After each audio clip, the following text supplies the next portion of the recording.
is MC Fireside Chats, a weekly show featuring conversations with thought leaders, entrepreneurs, and outdoor hospitality experts who share their insights to help your business succeed. Hosted by Brian Searl, the founder and CEO of Insider Perks, and powered by insights from Modern Campground, the most innovative news source in the industry.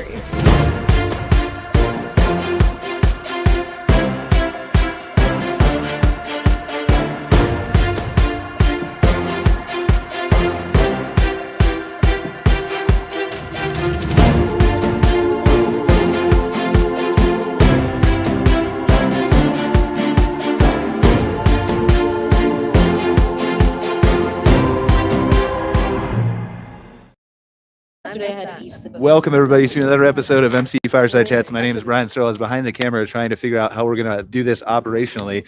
We are live at the Glamping show. We're inside this beautiful eco-dome structure here, right? They had a nice little setup here, so we got the whole kind of gang together.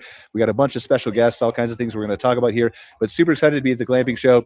Just so everyone knows, so we can kind of get this out of the way, there will inevitably be some kind of technological failure during this show, either with the Wi-Fi or one of the mics will die, or the camera will fall off the thing that we have it on or something. So if you can't hear us and nothing works, just assume that we're talking about something amazing that you should be at the Glamping show in person to hear next year. So let's just go around and have everybody introduce themselves. I'm going to kind of step out of the way.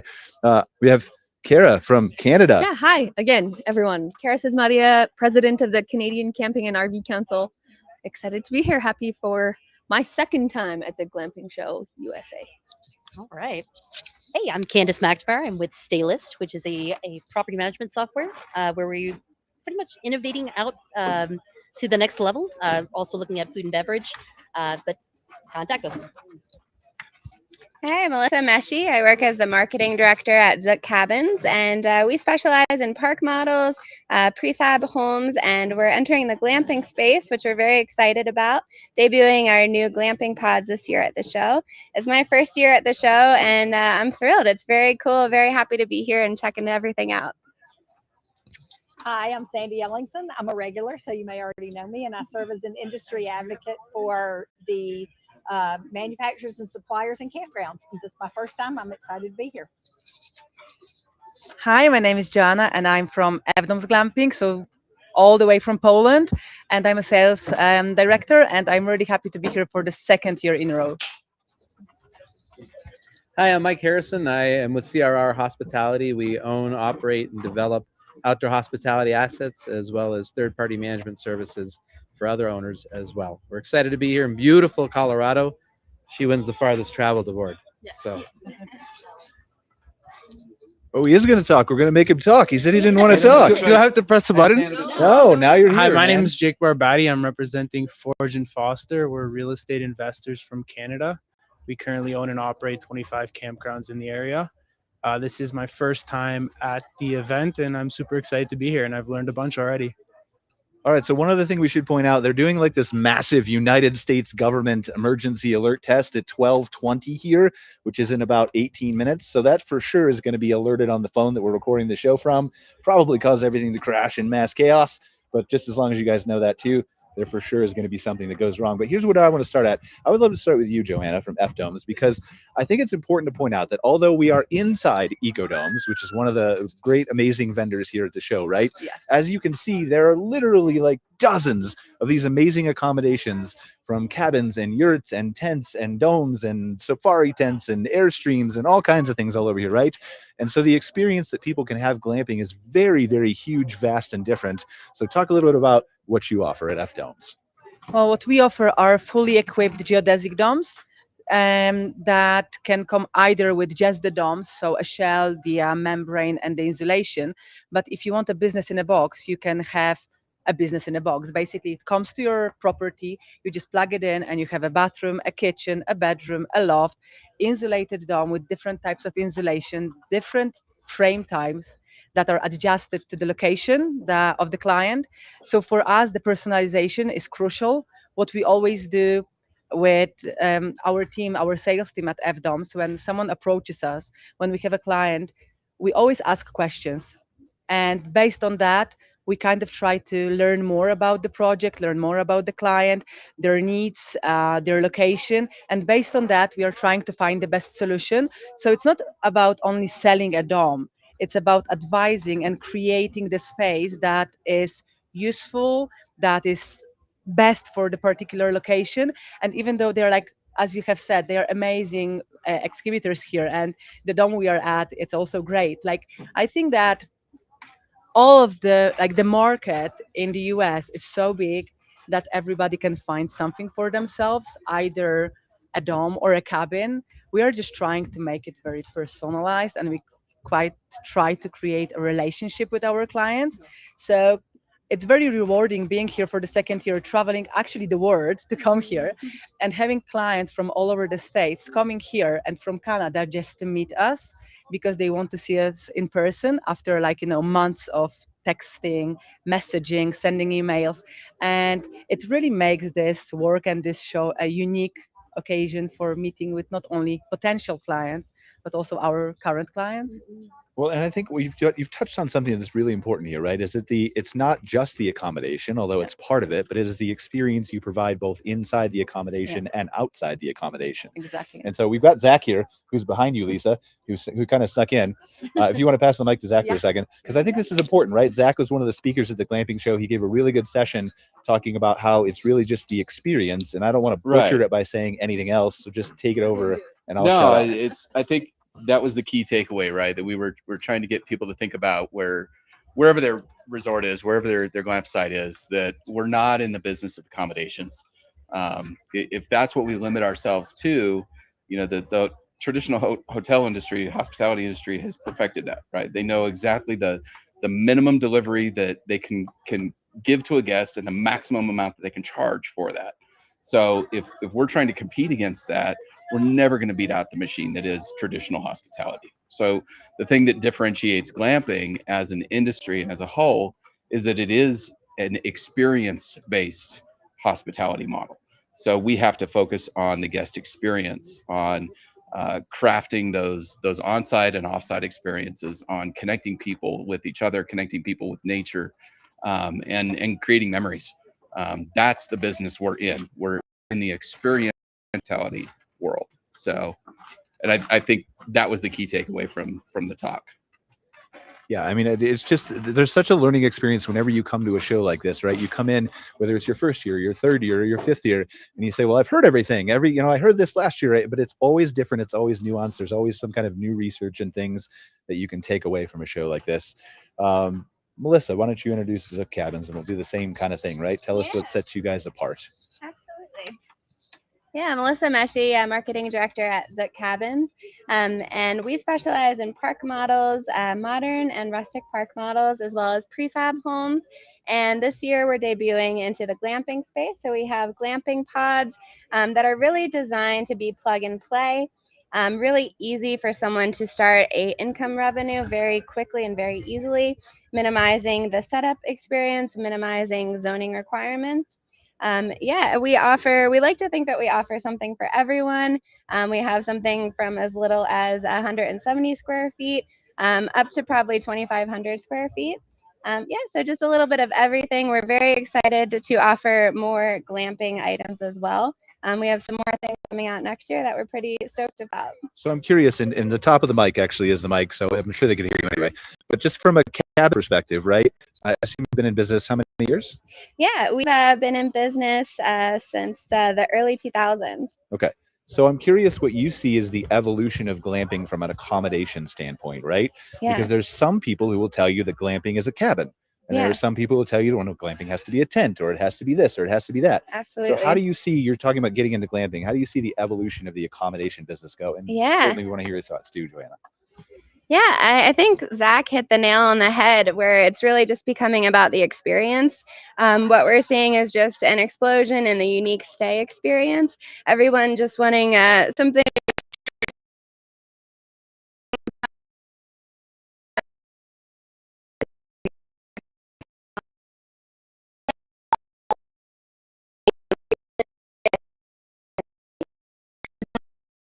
or a bike or a train. So that's something new that we're seeing a lot of.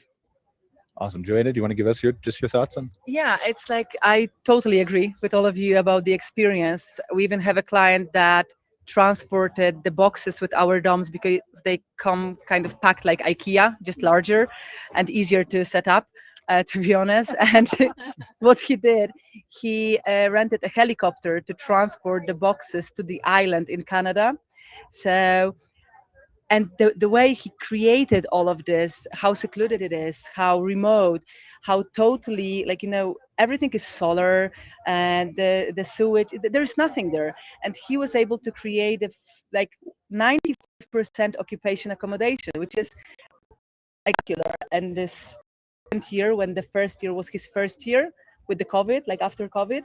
So yeah, like experience totally. It's not, of course, it's about the accommodation that is high quality, because people will pay more when they have all the assets, that they don't have to resign from the bathroom inside, or like, this fancy stuff inside.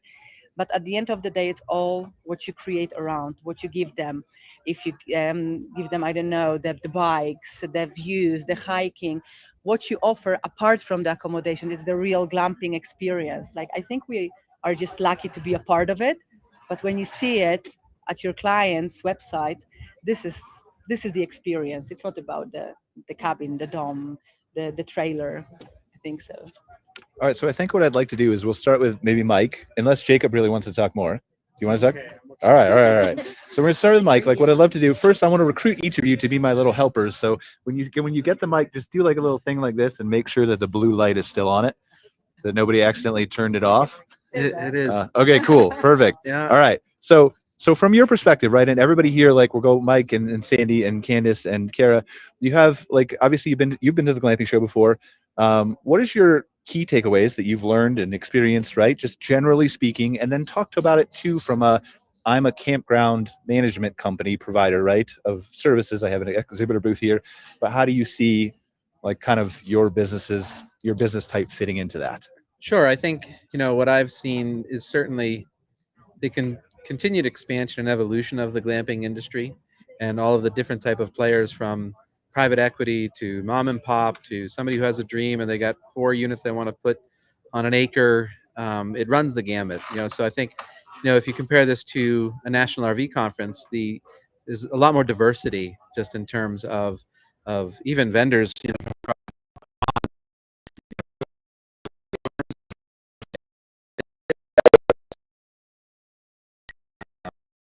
Number one. Number two is there's a lot of discovery, a lot of exploration. I mean, Zach's probably the busiest person here, him and Sage Outdoor Advisory. Hey, I'm looking for a site, or hey, I don't know how many sites I can put, or hey, there's a lot of those questions of, I'm just starting out, I'm just thinking, I need zoning, I need permitting, I don't know all the regulations. And Diana Kelly from California Outdoor Hospitality Association did a lot of information on the regulations. So those are the things that definitely slow people down. That I think is a lot of discovery that's happening at the conference. And then the second thing I see is just the overall enthusiasm and excitement, from everybody here is really just fulfilling to see the passion for the outdoor hospitality, the fun that everybody wants to have. Pride, not that everybody doesn't take pride in their RV resorts, they absolutely do, but the glamping is so cultivated and so cultured, and Zach mentioned experiential, that there's a lot more intricacies and minutia and details and personalized experiences to happen, emotionalism, with connections. While it sounds esoteric, I think that's part of what makes glamping such a unique experience. And then from a third-party management service standpoint, all I see is opportunities for us to help everybody, and whether it's a call or a phone call or a visit, or it's fun to really see the opportunities for folks to have to grow their own business. And this really isn't the right opportunity for me to talk about mine, but I want to see everybody succeed in the glamping industry. We're happy to be a part of it. Awesome. Sandy, do you want to go next? Just talk about, so same type of question, right? What are your key takeaways, things like that, but then kind of delve into, you come at this from a more RV industry standpoint. Correct. And your kind of thoughts on that. Yes, this is my first time here, and my focus has primarily been with the RV industry and campgrounds, and creating the proactive communication that way.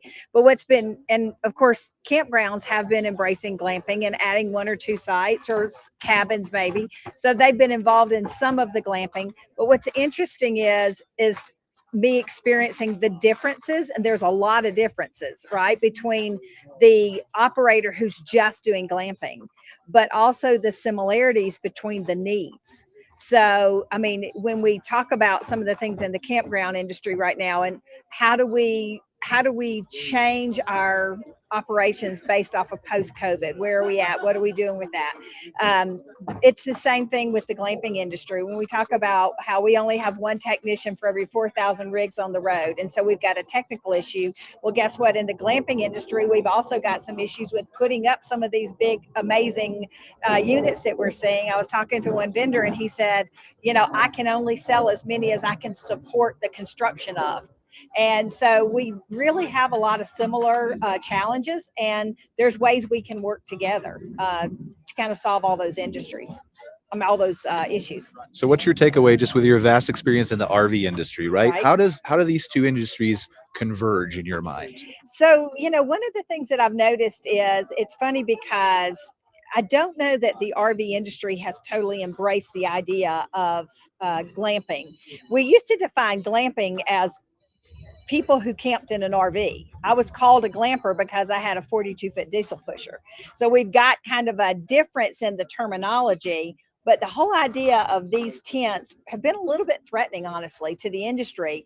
But quite honestly, I also still see this as a gateway drug into true, you know, RVing, because you can, most of the time, you're not going to go build yourself one of these in the backyard. And so these are great experiences. I RV all the time. I still love to glamp, but if I were only glamping, just getting outdoors and the experience, then that's going to make me want to do it more. And so it might lead me into purchasing my own RV to be able to do it. So I do think they're very compatible. Awesome. Candice, do you want to go next? So same thing, kind of your key takeaways. I think it's your first time here, right? Oh, There's and our there it is. emergency alert thing. Emergency Can alert. you dismiss it? Or are we still alive? Or we'll figure it out, right? Okay, You're still cool. live. Sure. So from your perspective, right, your key takeaways, this Yeah. is going to be a 5-minute test. So hopefully you guys can hear this and you're enjoying it as much I as will we talk are very deeply at into the home. mic. Yeah, But your key takeaways, things that you've learned Yeah. the first year here, but then also from a property management perspective, right? absolutely. A lot of these businesses will start up and they don't realize some of the things that they need in addition to accommodations. So how do, generally speaking, reservation systems providers fit into that? Absolutely. So I'm Candice McNamara. I'm the vice president at Staylist, which is a reservation software company traditionally used for camping, but we also have a lot of glamping sites. So I'm a first timer. So this is like the first time I've been to the show. I would say key takeaways, just like from out the gate, is I did not expect a lot of people from my hometown to be here. So I've ran into a lot of people that are stateside on the southern eastern side of the states, where glamping, just to the same sentiment as Sandy was saying, is like, it's kind of like you have there was like a threatening agent there, where now it's really been embraced and it's bringing in a whole new market. So I would say like key takeaways from that angle is just like, this is exciting. So like, if this is a new place, this is a new environment, this show itself has grown 3 times the X. We did not experience or expect this type of experience.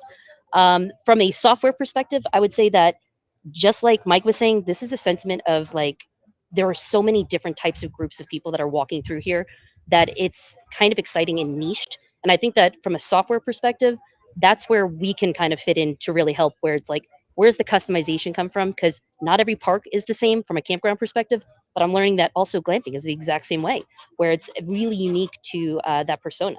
So I think from a UI, UX perspective, meaning like a user experience, really the groups that are going to win, or how you're really going to get your market out there, is just kind of really adapting your technology and your software to meet the customer where they are, the consumer where they are. Meaning like glampers are going to look for that seamless interaction. They're going to want that tokenization where they don't even have to pull out their credit card. They're not going to maybe want to call you. They want to kind of get remote, just like you were saying.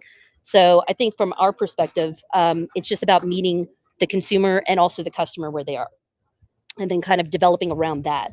So for me, this has been really kind of eye-opening and exciting.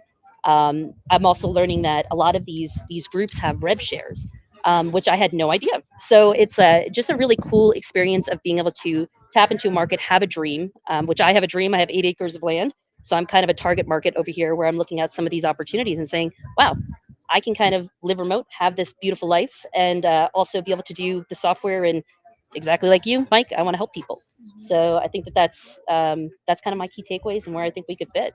So talk to us briefly about, like, a lot of companies like yours have been involved in the campground and RV park space for years, right? Yes. How do you generally adapt to a new market like glamping? What kind of changes are required for you to fit into that new type of business, or are there any? I think we're going to find the measurements as we go. I think this is a very tailored approach. I don't think this is something that we just kind of cookie cutter come and approach. I think it depends on. I think it's going to depend on the physical location and then also understanding the environment and understanding that demographic.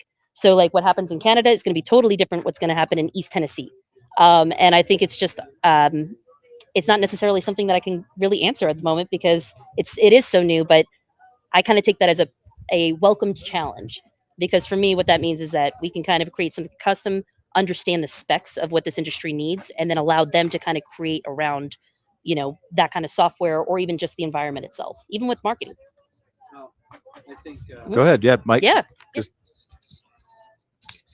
I think, you asked earlier about the convergence of the RV and the glamping, and while they're both outdoor hospitality, they're very different.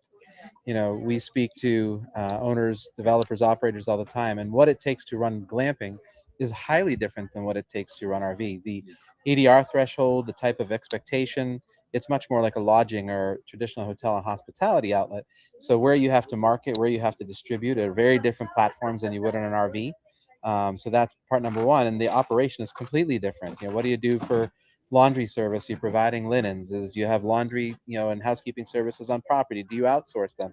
Do you have amenities that you have to replenish every day?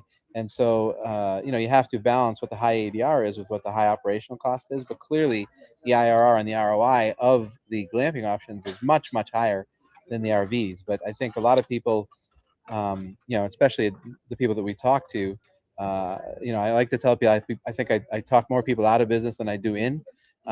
Is we have a discussion about, have you thought about this, have you thought about that, the additional utility costs, the additional linen costs, the additional labor costs, because you have to, they forget that they have to budget a housekeeper to clean the unit the next morning, or they forget they have to budget linen costs to replenish the linen, or somewhere to do their laundry. And so those are the things that I think are very, very different, where a lot of the people that are coming into the space are discovering, and sometimes by accident, and really blows up their model if they haven't, thought of those things ahead of time.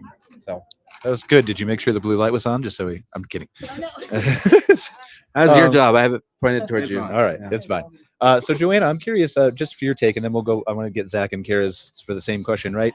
But coming from Poland, is it fair to say that the European glamping market is more established than the United States is? Well, basically, glamping started in the UK. So the very idea, I remember the first clients I had when I started at Fdomes, American clients and Canadian clients, when I was using, okay, so glamping domes, and they were like, glamping? What is glamping? No, we want geodesic domes. And I was like, yeah, this.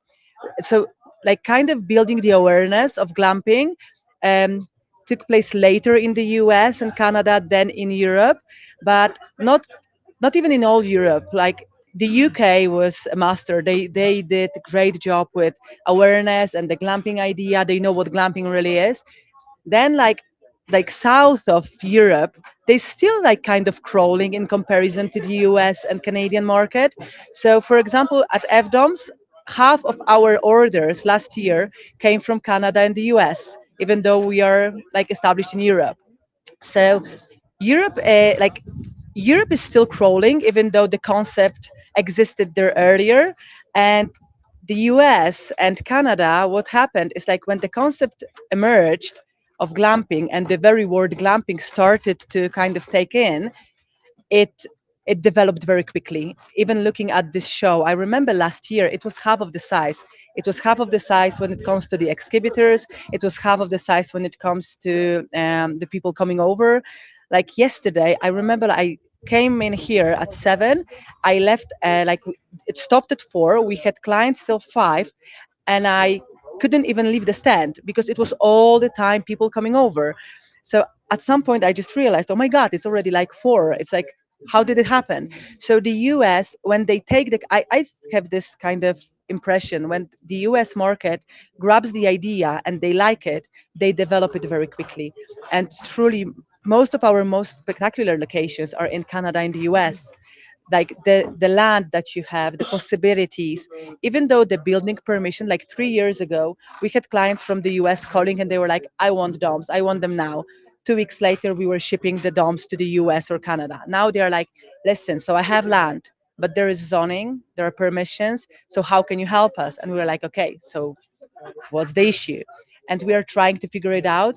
So from the time of 2 3 weeks purchasing, from like contact to purchase, I have clients who have been with me for like 2 3 years now because the concept changed. So American Glamping Association, it's huge of a help. We are the members. So we're trying to kind of help the clients with static calculations. As you know, snow and wind loads and all the stuff, probably you're struggling with it as well. So all of this, we're trying to help them out to shorten the process.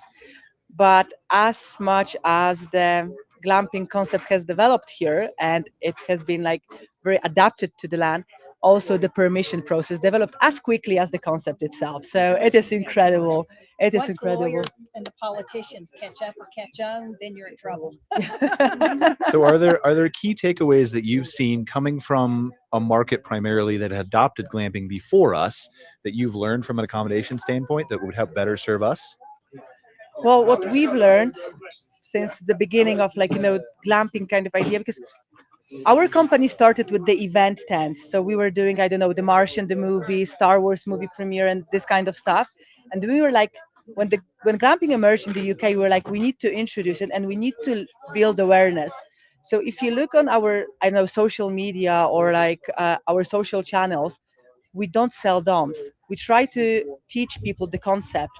So we are kind of spending our money on marketing to build awareness, to teach people what glamping is, how can you use it, how can you earn on it, how the return on investment is like completely incomparable with the regular hotel or like, hospitality industry.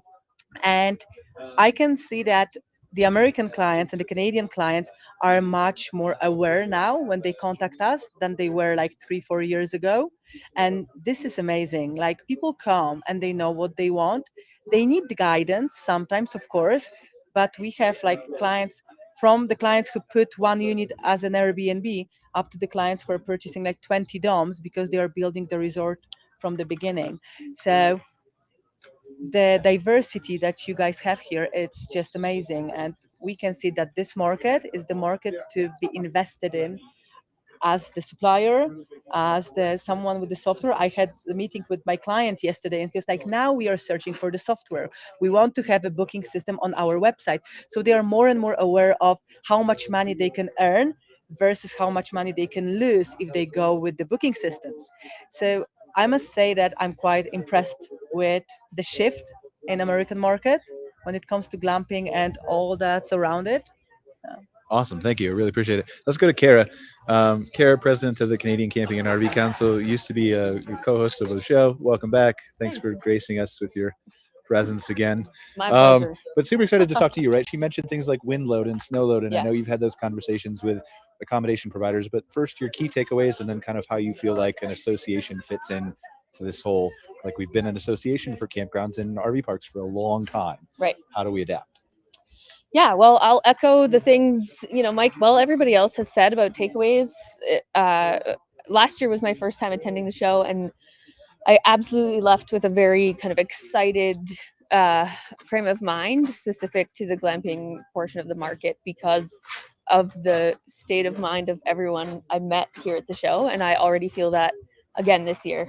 It's super exciting and obviously, a great way for my members, RV park and campground owners, to begin to diversify, and they're absolutely doing that. Up in Canada, we have a significant appetite for it there. There's lots of Canadian attendees and suppliers here too, which is great to see. I'll agree for sure. The biggest kind of thing, a repetitive concept I'm hearing over and over is concern around the regulatory limitations and that kind of significantly impacting obviously business choices and whether that's the type of unit you purchase or where you place it or how long your operating season is. All those things are significantly impacted by that. And I agree, we weren't seeing that stuff even a year or two ago in Canada. So the folks are paying attention now, which is there's obviously positives to that in some ways. There's safety and compliance requirements that it makes perfect sense to see those regulations happen. And it does often result in a little bit of standardization, which also tends to impact guest experience sometimes in a positive way. So there's lots of kind of minutia and take away from it. On the association side, I would say attending this type of event, especially compared to an RV show, it's very interesting. Obviously, the scope and size is bigger, but yeah, there's a real diverse base of attendees coming from all walks of life and all over the planet. I met some folks from New Zealand yesterday and St. Lucia and all over the place. So that's exciting to be able to just chat and compare markets and see what other folks are doing, and be able to take stuff home and grow with it too, which is great. I also think obviously establishing relationships with all these incredible folks is one of the biggest and best outcomes for the association and for my members. I can go home now and say, have you heard about these incredible suppliers? I got to tour through here's their contact information, or connect you with great software providers and other suppliers. So from the association side, it's certainly all about providing support. I will echo too what Sandy says about the RV industry and the obvious gateway drug. I like that scenario that's happening there. Yeah. We do have this very interconnected, intertwined market and segment of demographic that has an appetite for both. And I think there's plenty of room for everybody in the sandbox.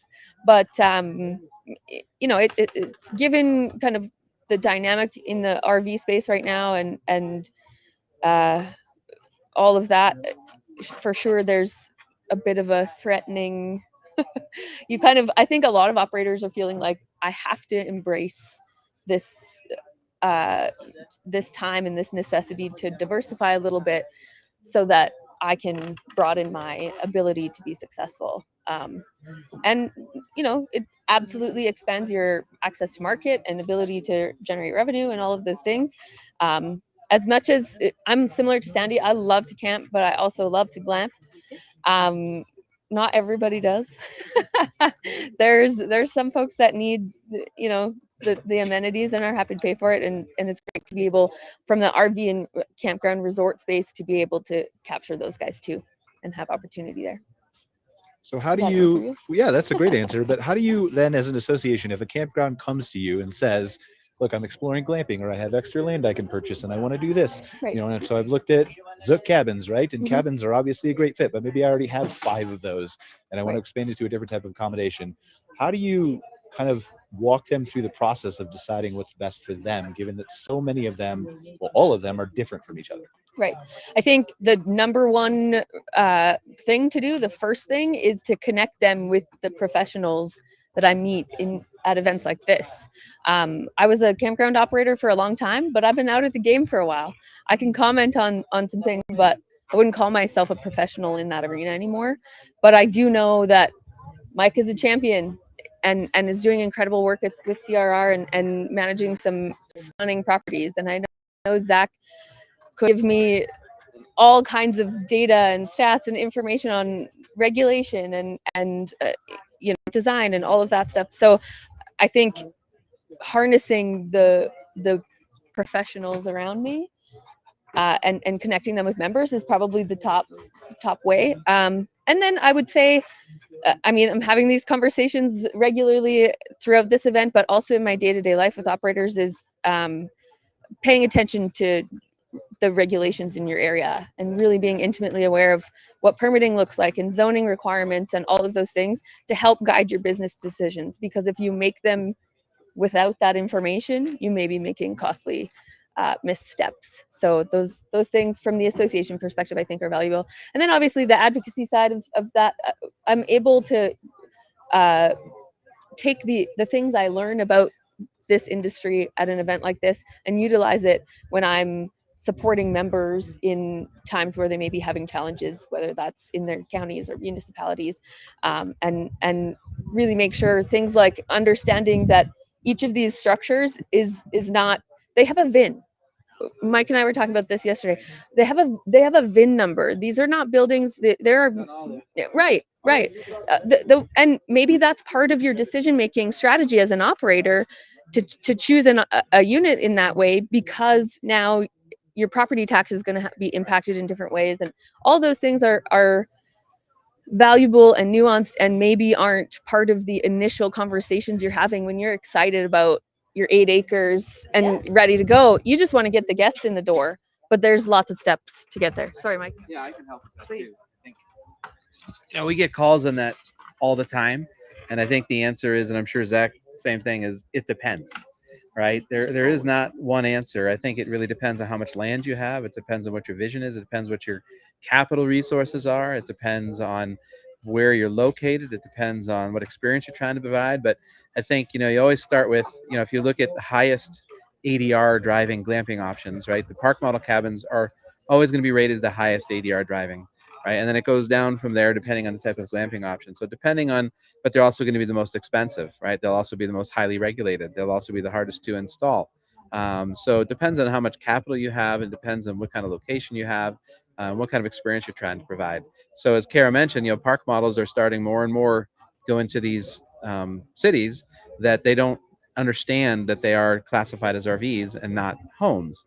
So there's a lot of tricky regulations around that right now, where some of the covered wagons, those are simple, right? You can plug them into your pedestal. They come in on wheels. They're clearly not structures. They're some of the cheapest glamping options to buy if they fit your DNA of your property. And a little bit easier to put in, but the ADR is going to be, lower than a park model. Or a Lux tent, those are going to fall somewhere, to the mid to high range, depending on what level of Lux tent. Does it have the bathroom? Does it have electric? Does it have the platform, etc.? But then do those end up having to be regulated if they're structures and on a platform as well? So there's not a one answer fits all. It's a do your research and find out how much capital you have, how much space you have, how much money do you want to spend, and what your performance says, what you're trying to build out. Sage Outdoor Advisory has a lot of information, all the statistics on ADR per glamping structure. Domes are very, very good options, the cabins as well.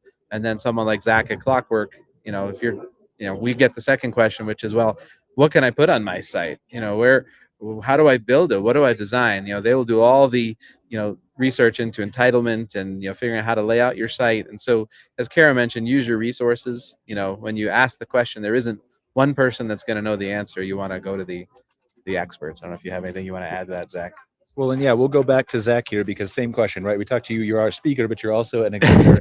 Lots of brains behind this man here. So I want to kind of close the circle because I agree with a lot of the things that were said. I think Sandy made a great point. I really view the RV industry as sort of the grandparents of glamping, right? Like they've paved the road, they've set the model, they've established kind of some of the model regulation and that entitlement and permitting process. A lot of the jurisdictions that we work in, we sit down with them for the first time, they don't understand what glamping is.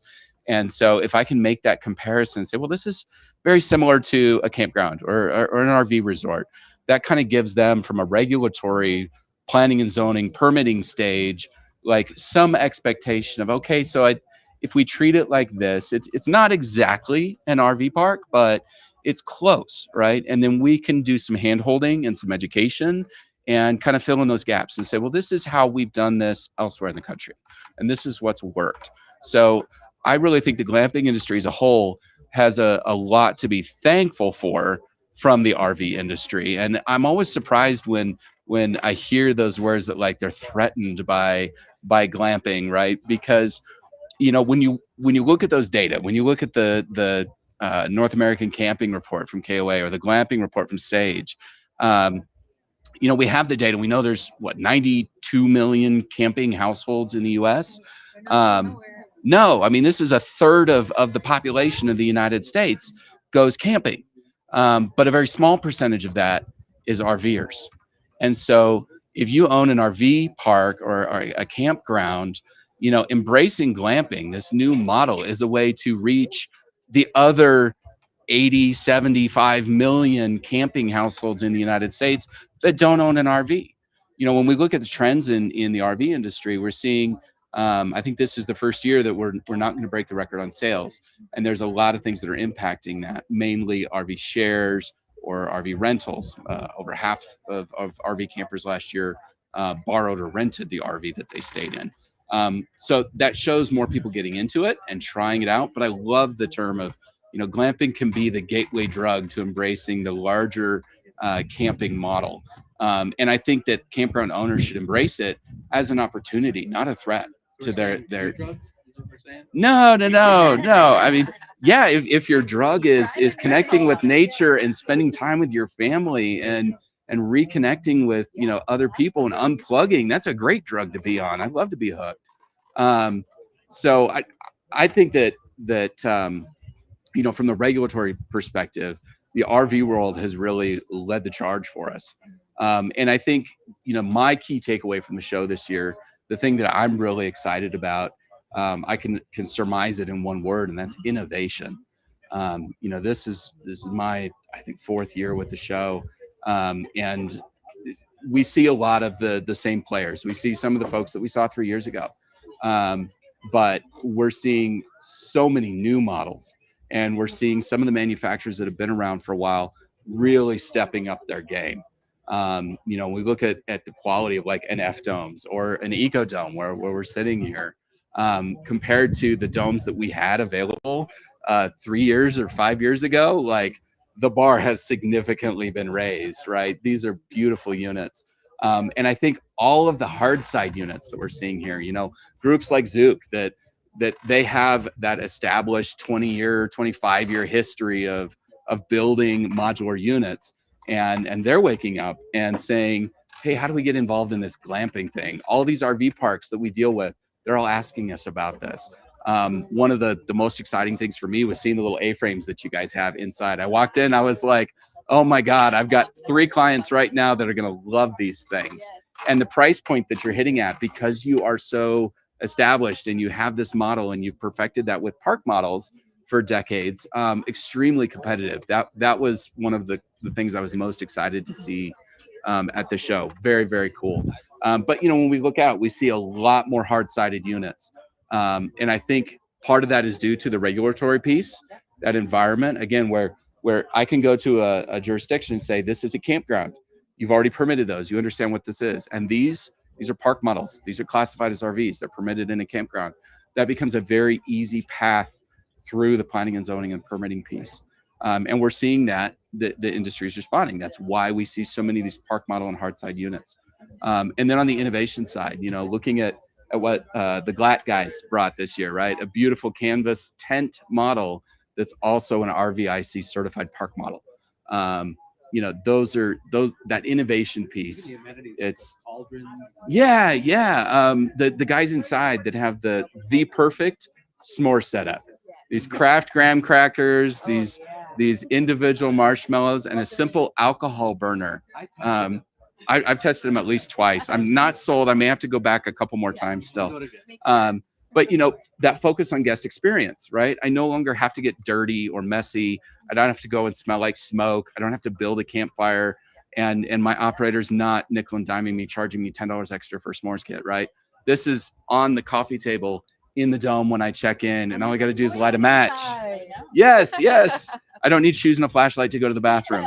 And so, no, I think that the biggest takeaway for me is, you know, if we compared kind of those industries, right? I mentioned like the RV industry is sort of the grandparents of glamping, right?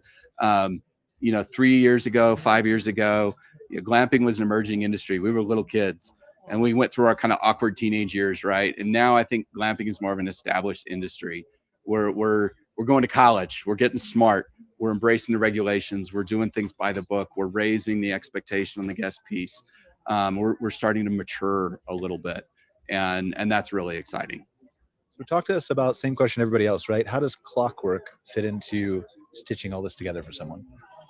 I think I always try to stay humble because I feel like we're a small piece in the overall industry that's here, and a large part of our success is due to all of our partners and the different people we work with. We try to focus on doing what we do it well, but we also leverage a lot of those relationships and partnerships, and that's been the key takeaway. And I think as long as our approach to business is the same as Glamping's approach to customer experience, right? We want to take care of our clients. We want to do a good job. We want to each thing that we approach, it's personalized. It's unique to that client, their site, what they do, what their goals are. And the other thing I think I was really excited about, I think I've met 5 different architects here. And that's good because it shows even my industry is starting to wake up and see the opportunity with this, and getting more people out, more players in the space is a great thing.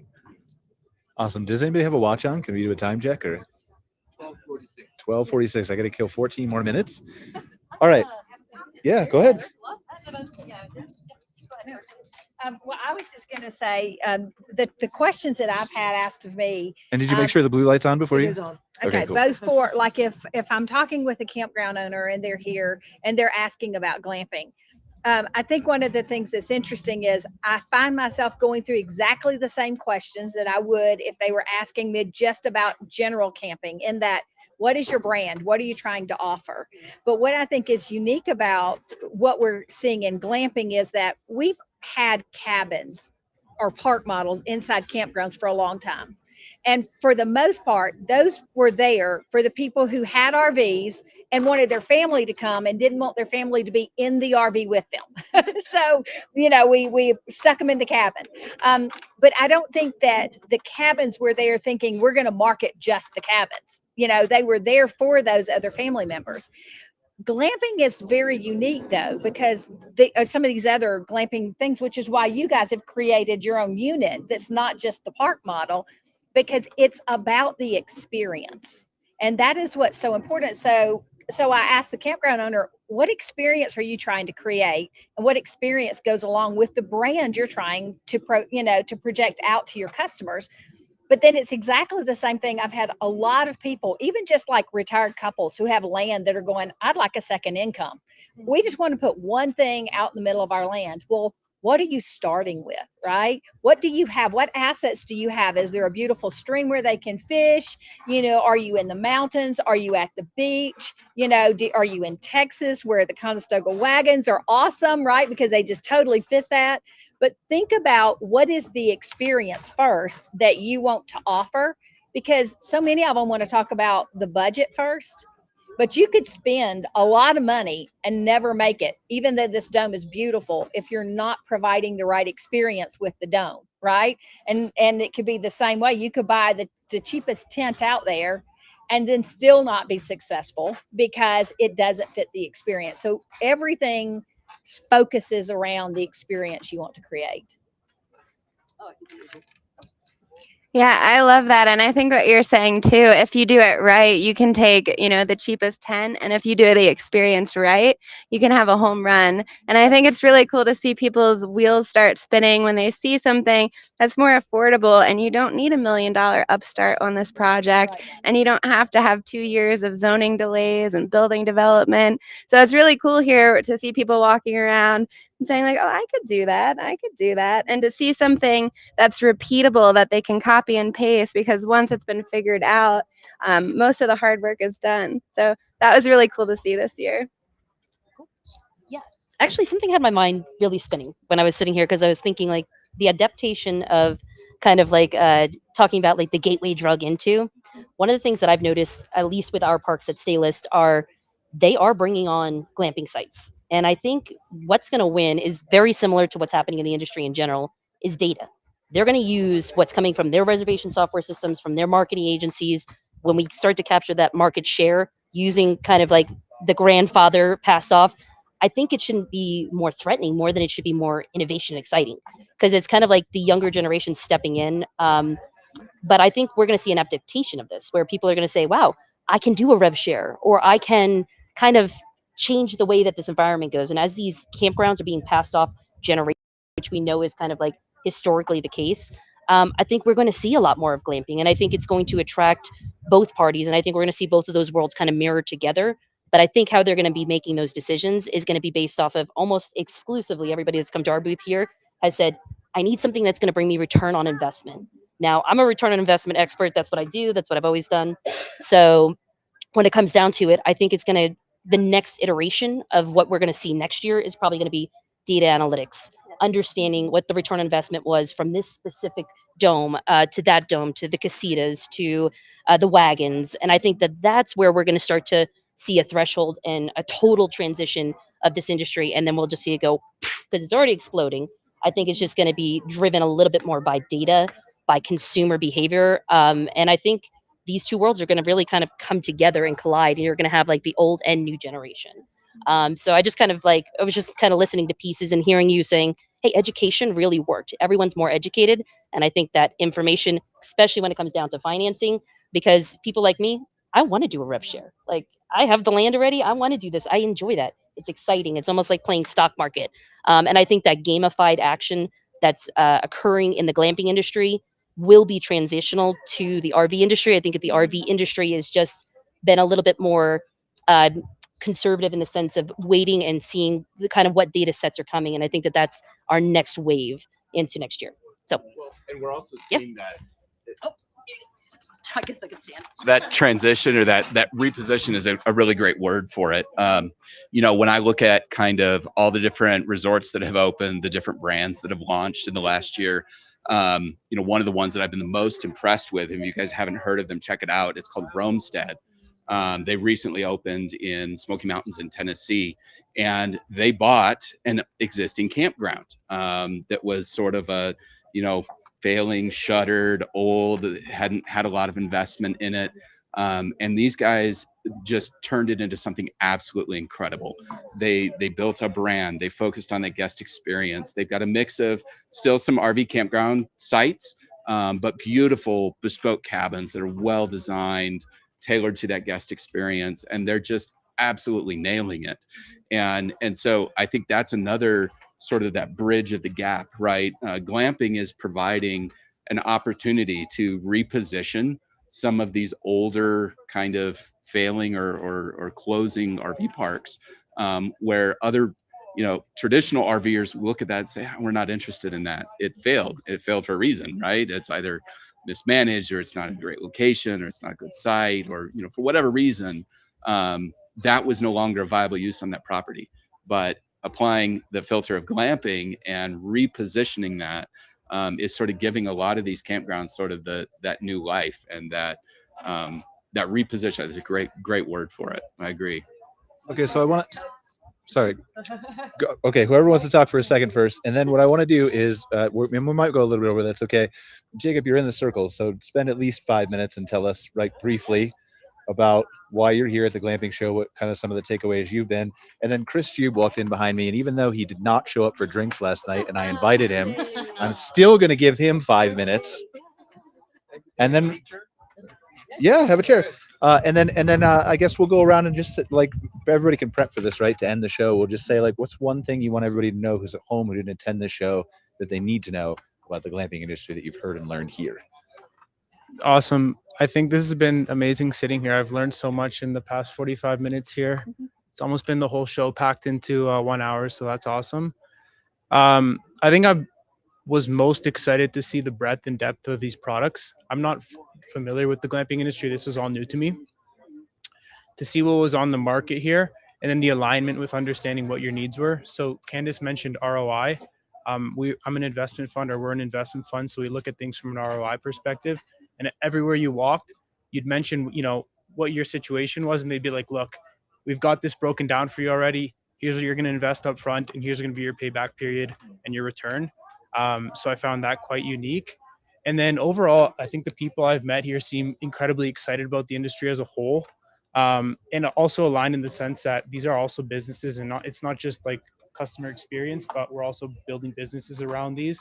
So back to that original piece is people really understand what your needs are behind that. And I had a great conversation with Staylist. I know they're a free service, and that really, tuned our brains and thinking, wow, we don't have to pay on a per site basis now. We can really scale this model a little bit faster.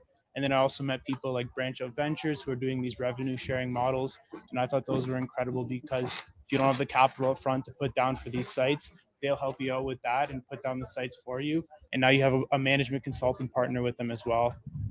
So these innovative solutions to help people get into business, the alignment with the overall industry, and then I'd say just the general enthusiasm for the spaces and the booming industry. I know in Canada we might lag a bit the US, and I love to see the US markets always kind of pushing ahead, and people in the US are super ambitious, and I think Canada hopes to rival that one day. You're good at hockey. Yeah, we're good at hockey. They've got some beautiful landscapes too. Beautiful Great landscapes. spots to do websites. Yeah, I agree. I'll pass it over though. Yeah, let's give it to Chris real quick. Thank you. Hey, thanks, Brian, for pulling this guy. The reason I am late to this is that my lawyer showed up. And, okay, not politician. Well, he used to be a board of county commissioner, and stuff, but I see that I own Monument Glamping in Monument, Colorado, and dealing with planning and zoning and art. It seems like the government is catching up to the glamping industry. In fact, on Thursdays with the building department. The building department is trying to say that each of my tents and domes and container homes and everything need to meet a commercial standard in development. And we are going to make the argument, and my lawyer thinks we can win, make the argument saying, no, we are residential. And the standard for residential is way down here, commercial is way up here. There's no need for a commercial dwelling. All that to say, I don't want to get into too many details, but all that to say, it seems like the world is catching up to the glamping world, and we're way ahead. And I honestly believe it's going to be one of the most exciting spaces in real estate. I already think it is the most exciting space in real estate. Everyone wants to be doing a glamping site. And so that's who I am. And I apologize for being late because you seem like a great group of people. What about for not showing up for drinks? Do you apologize for that? Or? No excuse for that. None. No excuse. No. So tell us a little bit about the Glamping Guy and your presence in the industry and your together a site called Glamping Guy. You can check it out at glampingguy.com. And I really am journaling the experiences I'm dealing with zoning. I'm learning something new every day. And I learn it, and I find out that a lot of people are learning these things together. In my local area, I did an interview for a newspaper and stuff, and I had just purchased the domain glampingguy.com, thinking I'm a teacher at heart. Actually, I left teaching to go into glamping, so I can't help myself. I have to teach along with doing. And so just how to do it was on my mind. So I bought glampingguy.com, and at the end of the interview with the newspaper editor, she leaned back, she said, "So I suppose you're the glamping guy?" And I'm like, nailed it for the domain name. And so what it is YouTube videos and whatnot, and some blog posts and things like that. Just telling my story and how I'm setting up. My story is 2 properties, 12 units. We have a safari tent, container homes, 1 tiny home, and everything along with that. So that's what we do. So let me pass this on to the next holder. Okay, so go ahead, Cara, and then I want to you're not going to do your final thought yet, right? I want to give you more time to think about that if that's what you're going to talk about. Yeah. What's happening? Are we? Yeah, I'd be remiss if I didn't talk to Sinan over here. Did I pronounce your name right, Sinan? So Sinan is actually our host for this location, and I want him to tell you a little bit about Ecodomes, his business, before we go. Okay, so it's great to know you guys. So I had some meetings. Ecodome, I founded the company to provide the industry with a different structure. So instead of imitating others, so I thought, what can we do better? So geodesic dome frames that can be installed with solid panels and self-assembly kits without the professional support would be a good idea. And I think it worked. So we are continuously improving the frames. We started with the initial series non-insulated version. Then we moved to 24-hour value insulated geodesic dome frames. Still, they can be installed by ordinary people. So I was giving speeches about sustainable travel for the last 13 years. I've been in conferences more than 59 countries all over the world. I've been in the World Ecotourism Network.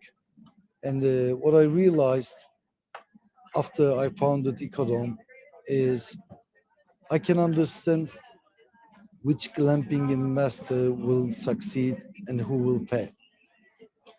It's very interesting that when people they want to invest in glamping business and when they want to invest in your structure, like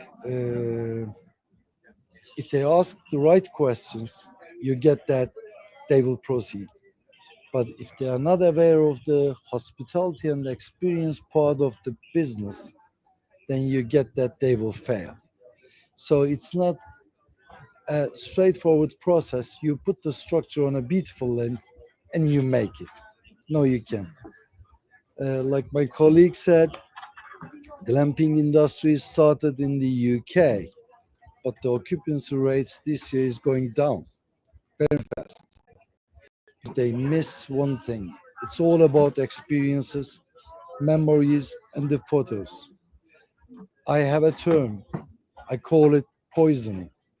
If you poison people with love, hospitality, and experience, they have no other chance but they have to come back to your site. If you can poison them, there's no chance. It will be just an experience for the weekend getaway. Now, let's try something else. So, repeating guests is the key in sustainable travel. That is very important. And we just contribute with the structures, but we don't know how they will respond to this hospitality part. So we can only motivate them. We can tell them what is missing if they ask us, but we can do more than that. So we educate them during the investing phase. We do all we can to transfer some of our experiences, but not more than that, I guess. So perhaps the industry needs we need to come together, especially the manufacturers of the pods, tents, domes. We need to come together and we need some guideline to educate potential investors about hospitality, experience building, and All right. thank you. Yeah, you're very welcome. So let's just go around real quick, and then we'll end the show. I know we're a little bit over, but just any final thoughts that you have from your perspective that you'd like to throw in, but then also just kind of one thing that you've seen, heard, learned here that's new for you that you feel like needs communicated to everybody watching at home, or that maybe two people who are watching at home. I don't know. I don't know about you. I'm going home with all my notes. I sit in the front row with my computer and I take notes and I learn something. And this is our 5th year into it, and I'm the glamping guy. But boy, there's lots of glamping guys around here. This is the hub of the place. So I'm taking home experiential traveling, as I got to really focus on that experience. We've got some great things going on, but I really want to dial that in and make it just an out of this world experience for my guests, for my sites. And then just make sure the blue light is on over there, Cara. Blue light is on. Cool. It died last year. This is why I'm doing it so much. I know. so. I was the one speaking while it died. Yeah, I would say my takeaway probably is most impacted by this conversation today. I love what I'm hearing from this group, which I think probably echoes the feelings of most of the attendees that I've spoken to around reinvigorating and reimagining existing parks and the outdoor hospitality industry and its deliveries kind of as a whole, and how exciting this portion of that makes all of this. It's amazing to partake in the excitement of it all.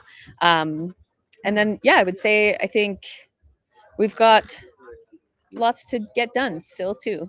It's amazing to know and see how quickly that innovation stuff is happening. We're seeing printed structures and all this exciting, cool stuff. And so I'm really, really excited to see where the next 5 years will go. I totally agree with you. I think really, truly, like this meeting alone, just being able to sit with all the different types of heads and understanding like the different aspects. Because even though I'm coming from the technology perspective, I think I'm more cognizant, more than I ever have been around the glamping experience, especially matching the energy of the clients that come to me that say, I'm going into glamping. So now I think I can match that energy, but I also think I'm going to really look at it more by utilizing our tools and reports and data and making calculated decisions, since I know ROI is the driving force. So I think my key takeaways were that the options are there. And though they may see this as a disruptive kind of factor into the RV industry, I think it's more of an adaptation, a repurposing, and I think I'm going to kind of introduce my parks now going forward to really embrace this more, because I do see it going future forward. So that's my take on it. Yeah, I mean, I'd have to echo the same. The energy here at the show is just contagious. So I've been bitten, and I've had a lot of sleep. You're inspired. It's time here at the glamping show, so I can't wait. I heard it doubled from last year. I cannot wait to see what next year looks like. So yeah, just going home really fired up, excited. Also, I was surprised at the reach that this has. I talked to people from India, from South America, Mexico, Canada. So just really all over, great connections. Just been a 10 out of 10. Yeah. So my entire job description is one sentence, and that is to keep people camping and glamping. And I think my biggest takeaway from this is going to be that we can celebrate the differences between the camping that we do in RVs or historically in towns, but at the same time, we can welcome the ways that we are similar and the ways that we can learn from each other. Because again, there's so much amazing information here, especially from the guys that are only doing the glamping. But then there's also so much information where I'm talking to people that are more on the camping side, and some of the things that we've been able to do historically that we could actually help people that are doing glamping as well. So I'm excited about that. Yeah, I totally agree with everybody when it comes to the energy at the show. So we are totally going back to Poland in 3 days. Very excited and with the huge enthusiasm, because we received so many positive feedback of the clients who are ordering from us, who have ordered from us, or who are planning to order, which is really kind of, it's very rewarding when you see the clients coming over and kind of matching the face to the name. And also this conversation, and I'm sure I need to exchange the business cards with all of you, because I think we can support each other when in creating kind of the awareness of glamping, and not only selling our services, but rather creating the community.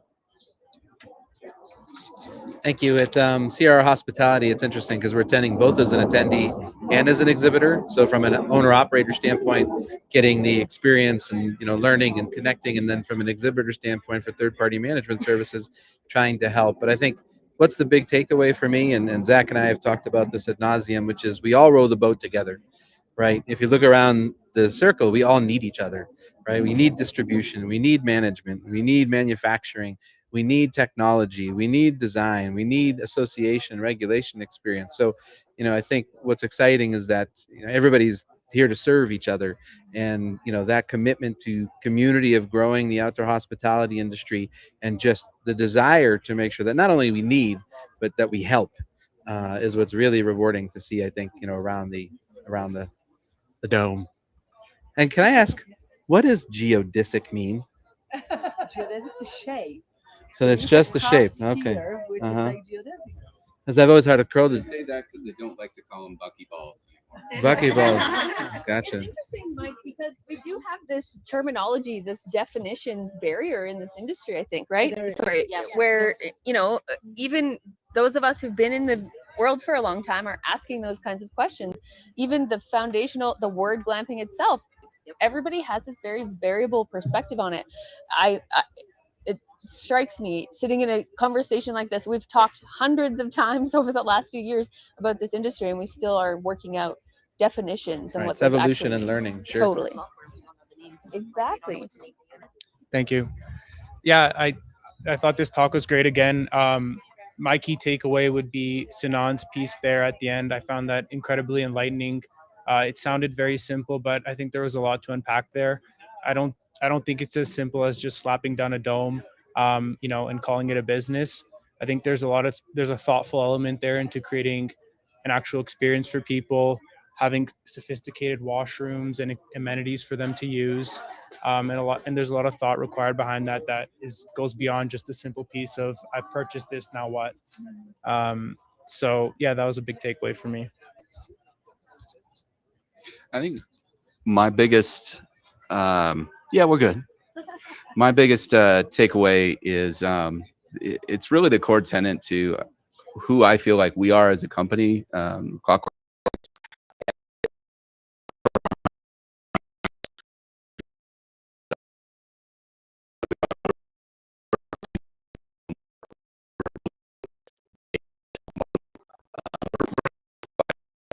That we're providing a service, and so my key takeaway is it's just been reinforced time and time again.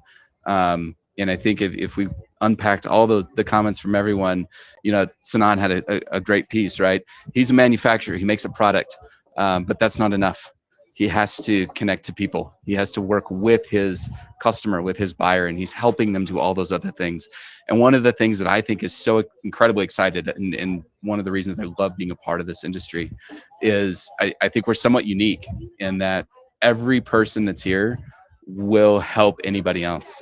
They invest in other people, whether that's time or resources or product knowledge or experience. This, I think it's very unique in our industry that there is no cutthroat, there is no competition. It's very much, to Chris's point, or Mike, I think he said, that rising tide gathers all ships. And it's one of the things I love about this industry.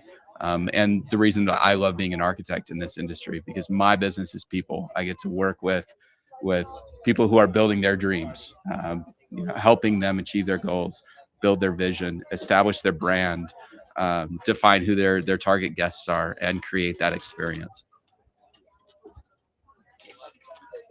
So thank you guys for those words. So Mike, I appreciate your phrases. We need to cooperate. We need regulations. We need information exchange, so that we won't have to discover the world again and again every time. So I'm a novice guy in many subjects on the glamping term, I know so many things about glamping pods, structures. I know so many things about sustainable travel, but it's not that much easy when it comes to talking about glamping.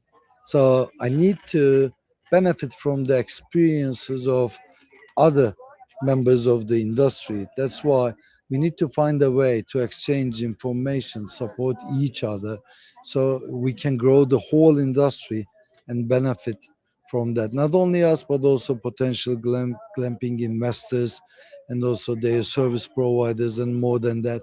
So we need to develop the industry by cooperating under association. But of course, we should support the association as well. We need to find new ways to grow the cooperation. That's what I believe. Thank you. Awesome. Well, we're a little bit over today, but we want to wrap up the show now. I just want to thank all of our special guests, Sinan, obviously providing this beautiful backdrop here for Eco You're Dome always for the show. welcome. Thank you. We want to thank Zach, who had to leave just a second ago because he's super popular. Jacob, who I just literally met, 5 minutes before the show started. Really great contributions. Mike, Joanna, Sandy, Melissa, Candice, Cara, and Chris. Really appreciate all you guys appearing here. And then I want to mention a couple other things too. Like I really want to thank David Korse, part owner of the Glamping Show America, for putting all of this together, for making all of this possible. Ruben Martinez from the American Glamping Association for all the support that he's given to the show and the industry and everything there, right? And then a couple other people we want to mention too, like Sarah Riley, who if you don't know, is a brilliant mind in this industry, does a glamping podcast now in addition to ours that you definitely need to listen to. Nick Perslow does another great, like really kind of different, in-depth, deep dive podcast that I haven't had a chance to listen to yet, but I've heard really, really great things about, right? So there are tons of industry resources, tons of things you can do to learn. You know, obviously come to the show if you can, talk to these beautiful people if you can, but go online, join the American Glamping Association, research David Korse, make plans to come here next year. And that's it. That's all I got to say. But thank you so much for watching another episode of MC Fireside Chats. While I kind of go behind the camera here to Lisa, who we need to thank too, who ran camera here for me during the show. It was beautiful. But while I go behind the camera and stop it because she doesn't know how. Well, yeah, but we have to play the intro, so don't have to get that yet. So while I do that, we're just going to pretend everybody's going to wave bye to you, and we'll see you guys next week on another episode of MC Fireside Chats. Just pan it to the crowd, but I got to touch the screen, so you got to come down a little bit, Lisa, and we'll just go here, and maybe this will be the outro. For joining us for this episode of MC Fireside Chats with your host, Brian Searl. Have a suggestion for a show idea? Want your campground or company in a future episode? Email us at hello@moderncampground.com. Get your daily dose of news from moderncampground.com. And be sure to join us next week for more insights into the fascinating world of outdoor hospitality.